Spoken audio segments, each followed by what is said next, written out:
Nueva, cofundadora y directora de Grau, Género y Trabajo. Bueno, noveno aniversario de Ni Una Menos. Exactamente, noveno aniversario de Ni Una Menos, como aquel 3 de junio, Leo, del año 2015, con esa convocatoria multitudinaria en todo el país. Hoy se van a replicar las marchas también en distintas ciudades de la Argentina. Y para hablar del tema vamos a saludar a Caro Villanueva, que ya la tenemos del otro lado. Caro, ¿cómo estás? Buenos días, Leo Roganti y Martín Alaniz aquí en Canal 20. Hola, buenos días, Leo Martín. Gracias por la invitación. Bueno, noveno aniversario de Ni Una Menos. ¿Cuál es la primera reflexión a casi una década de aquella primera marcha? Y la reflexión es un saldo un poco negativo, ¿no? Es a 9 años de ese primer 3 de junio, las estadísticas sobre la violencia hacia las mujeres y otras identidades de género no cesa. De hecho, ese número donde en una época se decía, bueno, hay un femicidio cada 35 horas, ahora es menos de 30, o cerca entre 25 y 30. La verdad preocupa que los datos y las estadísticas sobre la violencia de género en Argentina y en la región no están mejorando. Y preocupa también la respuesta desde lo público y desde las políticas y desde las instituciones para mejorar esta realidad que tanto nos preocupa. Sí, evidentemente no hemos avanzado nada en ese sentido, hemos retrocedido, ¿no? Porque las estadísticas, los índices son cada vez peores, Caro, ¿no? Los índices son cada vez peores y las políticas que de a poco estaban probadas, que generaban cierta contención y apoyo a las mujeres que tienen o denuncias o perimetral o que están atravesando una situación de violencia, por ejemplo, la línea 144, que es esa primera respuesta institucional desde el Estado para dar apoyo, está sufriendo de financiamiento, ¿no? Y más importante aún, porque uno piensa, ¿no? El femicidio es la expresión más cruda, más agresiva de una cultura machista, ¿no? Entonces uno dice, bueno, ok, el femicidio es eso, pero ¿qué puedo hacer? ¿Qué puedo desandar? ¿Qué puedo rearmar desde una mirada de gobierno para que esto mejore? Y la educación sexual integral es un poco eso, o sea, enseñarle a los niños y a las niñas, a nuestras juventudes, sobre vínculos sanos, sobre el consentimiento, sobre que el amor no es celoso, sobre que el amor no es posesivo, sobre que uno no resuelve un conflicto a través de la violencia, es una parte esencial de la ley de educación sexual integral. Entonces, que se ponga en duda la educación sexual integral, que se ponga en duda que eso es ideología de género, preocupa, porque nada nos va a salvar más de estos femicidios que reeducar a nuestros niños y niñas en vínculos de cariño, de consentimiento y de amor. Entonces, creemos que ahí hay un gran motivo un poco de preocupación. Siempre nosotros trabajamos en Grow, Género y Trabajo, somos una organización que acompaña los espacios laborales para que sean cada vez más sanos y respetuosos. Y siempre tratamos de educar en vínculos, ¿no es cierto?, como con mayor empatía y más capacidad de ponerse en el lugar del otro. Y sin una educación un poco más integral, eso no va a existir. O sea, es un error pensar que un hombre que es un femicidio es un monstruo. No, es un monstruo. Es un hijo de nuestra cultura, puede ser nuestro hermano, nuestra pareja. Digamos, pensar en ellos como la otredad y no como parte de nuestra sociedad genera un problema de falta de entendimiento y de comprensión de la problemática. Entonces, hay que invertir, hay que reeducar y hay que repensar cómo las masculinidades y las violencias tienen que enseñarse desde otro lugar un poco más sano. Claro, voy a hacer una pregunta también a modo de reflexión o tal vez una reflexión que luego se puede convertir en pregunta. Digo, porque hay dos o tres aspectos del último tiempo, ¿no? El presidente Javier Milei durante la campaña, el famoso afuera, ¿no?, de los distintos ministerios. Uno era el Ministerio de la Mujer y por ende todas las políticas que involucraran justamente al colectivo. Y bueno, ya con la gestión, evidentemente, terminó con el Ministerio de las Mujeres, terminó con el INADI, ¿no? Otro organismo que justamente buscaba evitar la discriminación entre las personas. Y gran parte de los que apoyan a Milei son los hombres, ¿no? Cuando uno ve las encuestas, no así las mujeres, que tienen una mirada más negativa. Digo, ¿cómo va transitando todo esto, ¿no? Por un lado, un apoyo que todavía el gobierno nacional conserva, muy importante, sobre todo de los hombres, pero es un colectivo que se ha sentido, bueno, con pérdida no es que ha sentido, ha vivido pérdidas de derechos, de recursos, de financiamiento, ¿no? Sí, totalmente.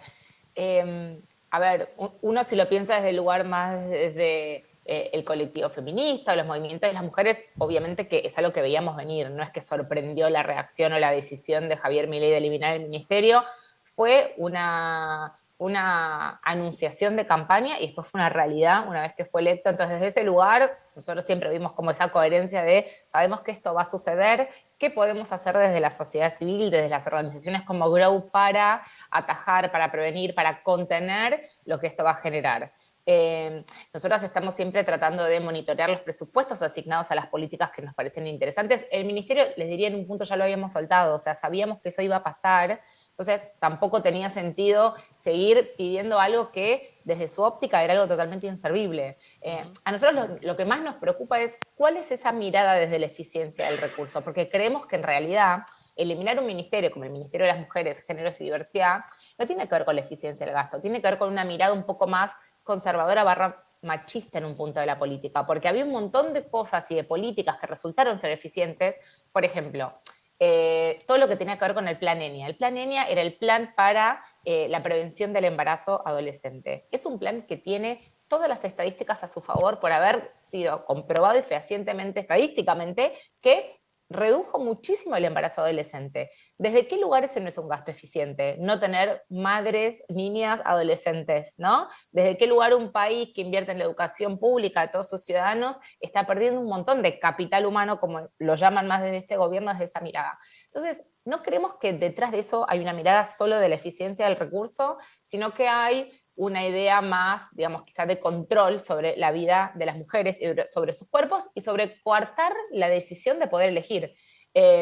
Han habido muchas manifestaciones y discursos de odio desde el gobierno contra las mujeres y contra las personas de otras identidades, contra las mujeres trans. Lo que pasó con el crimen de Barracas, no sé si ustedes recuerdan, pero la atrocidad del crimen de Barracas y que desde el gobierno le tengan pánico a decir que fue un asesinato específico a mujeres lesbianas y que fue homicidio. Eso no fue un homicidio, matar a 4 mujeres lesbianas a quienes les amenazaste de muerte y demás. Entonces, digo, creo que la negación del problema y el ocultamiento de todo esto tiene que ver con que hay una intencionalidad para un poco controlar más a las mujeres y corregirlas hacia algo donde creen, ¿no?, que por ahí pasa más la cosa. Y desde ese lugar sí, hay una pérdida de poder, la sentimos. Que al gobierno de Milei lo apoyen más los hombres no, digamos, no nos molesta. Yo no creo que ni los hombres ni las mujeres, por el hecho de ser hombres o mujeres, seamos más o menos machistas. Creo que como sociedad, en líneas generales, nos falta mucha educación en lo que es género. Nos falta educación en entender por qué la mitad de las mujeres en Argentina no trabaja ni busca trabajo. ¿Qué significa no tener plata en el bolsillo propia? ¿Qué significa no tener un acceso al empleo? ¿Qué significa depender de mi pareja, no? Hoy hoy conmemoramos el 3 de junio, que es un día triste y de reflexión, y decimos, bueno, ¿qué posibilidades tiene una mujer de abandonar una relación de violencia cuando no tiene ingresos propios? Cuando su subsistencia y la de sus hijos dependen económicamente de su pareja. Por eso desde Grow nos ocupa tanto que los espacios laborales sean equitativos, empleen mujeres y personas de otras identidades y sean espacios inclusivos. No hay una verdadera transformación si las personas no tenemos dinero propio y libertad de elegir desde ese lugar. Claro, con el paso de los años, cada marcha tuvo sus reclamos, sus pedidos, las voces propias de cada año. Lamentablemente, hay temas que se van sumando a los pedidos que se hacen durante cada año, ¿no? Sí. Y acá con esto quiero entrar a que repasemos puntualmente La consigna de hoy. la consigna Claro. del día de hoy y de este año. Uno de ellos es el hambre. ¿Qué nos puedes contar al respecto? Bueno, este año podemos decir que está un poquito más político, dado el contexto, que otros años. Hay veces que el 3 de junio es específicamente hablar sobre la violencia hacia las mujeres y el femicidio. Dado el contexto político y actual que se está viviendo, se suman otras consignas, como bien ustedes han explicado. Entonces, está todo el tema del hambre en base a las polémicas y, bueno, y la puesta en juicio del rol de los comedores, la desfinanciación, obviamente, del rol de las trabajadoras comunitarias, esto de haber encontrado alimentos que estaban cerca de vencerse y demás. Bueno, todo eso generó, obviamente, que se tome esta consigna. Y también hay otra consigna que tiene que ver con un poco ir en contra de la ley de bases, ¿no? Entonces, hay hay eslogans más políticos este año con el Ni Una Menos, pero les diría que si yo pudiese recuperar algo es seguimos poniendo o debiéramos seguir poniendo la violencia de género en el centro de la agenda. De verdad, este es un día más allá del color político, más allá de dónde esté uno parado en términos de ideología, para discutir y debatir qué tiene que hacer una sociedad para eliminar, erradicar la violencia hacia las mujeres y hacia las personas de otras identidades de género. Entonces, desde ese lugar es que desde Grow estamos recuperando esa consigna y específicamente pidiendo para sostener las políticas que eliminan y erradican la violencia hacia las mujeres y otras identidades, y obviamente pedir por un gobierno que esté a la altura de las circunstancias, que invierta en lo que hay que invertir, que ponga dinero en educación, que termine con discursos de odio, porque obviamente que esto permea, ¿no es cierto?, desde arriba hacia abajo. Teniendo políticos o personas de máxima autoridad utilizando discursos con ese nivel de agresión, por supuesto que habilitan comportamientos por parte de los y las ciudadanas en ese sentido. Entonces, desde ese lugar, les diría que la reflexión o lo que queremos volver a llamar hoy es, más allá de todas las cuestiones políticas y coyunturales de la Argentina, que por supuesto nos ocupan, es pongamos la discusión sobre la violencia en el centro de la agenda. Caro, queremos agradecerte mucho tu tiempo y estos minutos. Gracias por la amabilidad, y es importantísimo que siempre no solamente sea esta fecha para hablar de Ni Una Menos y todo lo que corresponde, sino durante todo el año generemos estos espacios de debate al respecto. Para agregar, Leo, finalmente, en el caso de Villa María, la marcha será hoy a las 18 horas en Plaza Centenario, una hora antes de la concentración. Están pidiendo llevar velas para poder marchar en torno a la plaza con velas en la mano. Muy bien, Caro, muchas gracias, un gran abrazo. Buenísimo. Muchísimas gracias. Hasta luego. Gracias, Caro, Hasta un luego. abrazo. Chau, chau. Caro Villanueva con nosotros.